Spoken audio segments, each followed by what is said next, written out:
ગુજરાતની સંસ્કૃતિનું જતન કરતી એક વસ્તુ એટલે કે આપણો ગરબો અને આપણી નવરાત્રિ. નમસ્કાર, હું સતરાજી જાડેજા મોરબી અપડેટમાં આપ સૌનું સ્વાગત કરું છું. મોરબીની ખૂબ પ્રાચીન જ્યારે ગરબીઓની વાત કરવામાં આવે ત્યારે મંગલભુવન ચોકની ગરબી એમાંથી એક હોય છે જે ઘણા સમયથી પ્રાચીન ગરબી થાય છે અને ઘણા બધા વિવિધ રાસોના હિસાબે લોકોનું વધુ આકર્ષણ પણ ખેંચતી હોય છે. ત્યારે એમાંથી મારી સાથે ભાઈ છે, તમારું નામ જણાવજો પહેલાં.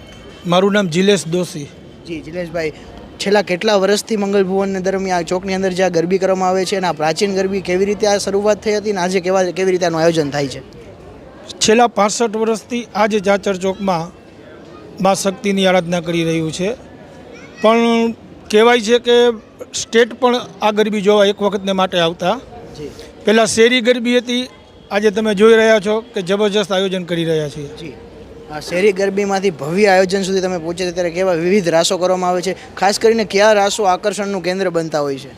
આ વખતના તમે જુઓ તો મારી તારા ઘોર નગારા વાગે અને જ્વાલા રાસ કે સરકતી ઈંડોણી બાળા પોતાના માથા ઉપર લઈને એનો રાસ રજૂ કરવાના છીએ. તલવાર રાસ છે, પછી મહિષાસુર નંદની છે, સત્યમ શિવમ સુંદરમ છે, અનેક પ્રકારના ઘણા બધા રાસ અમે રજૂ કરવાના છીએ.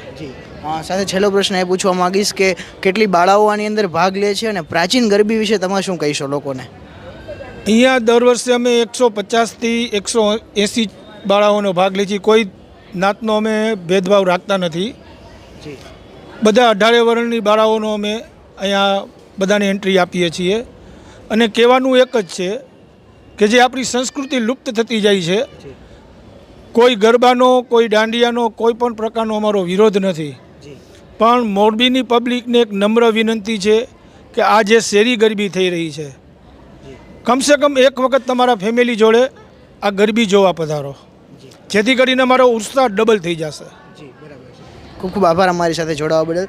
તો આવી રીતે જે શેરી ગરબી હોય છે એ આપણી સંસ્કૃતિને જાળવતી હોય છે, એને જાળવવા માટે આપણે એ ગરબીઓ જોવા માટે જવું પડશે. જોડાઈ રહો મોરબી અપડેટ સાથે. ખૂબ ખૂબ આભાર.